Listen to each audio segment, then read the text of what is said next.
I'm excited to hear about this one. So today we're talking about a film called Alone No More. A Cantonese film, set in Hong Kong. Oh, so Really tell me all interesting. about it. I haven't seen it. In fact, I've not even heard of it. So No, it had one showing at the Odeon in Birmingham, and I picked up and went to it just because I had a bit of spare couple of hours. Basically, it's a lonely man is a chance encounter with a dog. He's gone through a lot. He's trying to commit suicide. He's got an estranged relationship with his daughter. His wife is dead and also had cheated on him. And he was a goalkeeper, a football goalkeeper who travelled around Europe and left his family behind, but would send money. So, as his daughter says, "You became a sponsor more than a father." And it's a really interesting film, and the dog is good as well. And it has Lawrence Cheng as Uncle Kai, Amy Lowe as Una, and Una she runs a animal sanctuary, dog sanctuary, and it kind of brings to home a lot of the sort of breeding that happens. There's not neutering like there is in the UK. Lots of stray dogs that just on the streets, and there is a villain of the piece who puts down dog poison, and that's their way of dealing with it, and she's the humane side of it. Roasted Piggy, and Roasted Piggy is the dog that has the connection with Uncle Kai. The directors are pretty new, Ying Yang Ho and Thomas Chi Wei Lee. They're both, as far as I know, this is one of their first directorial debuts. They've worked assistant directing before, but it is co-directors on this one.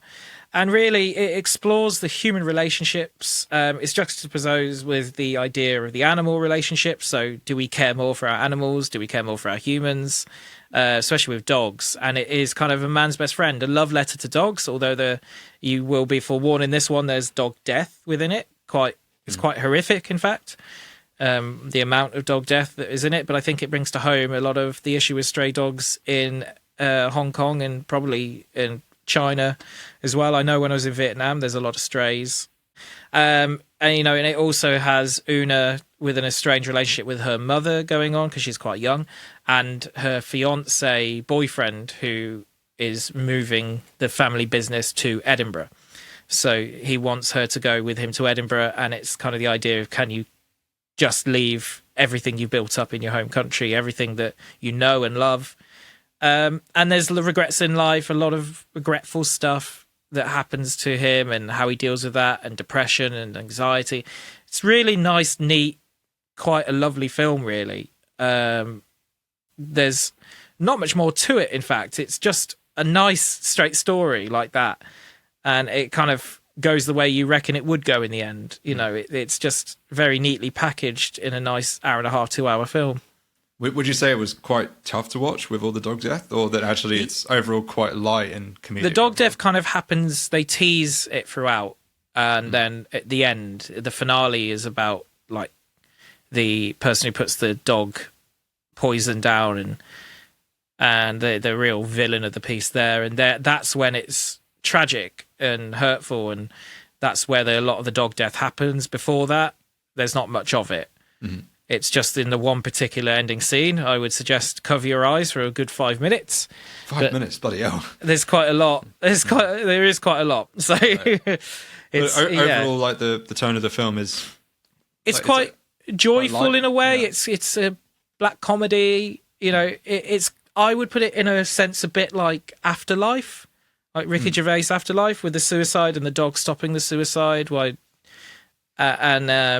Thinking of that, who's going to feed the dog in a way.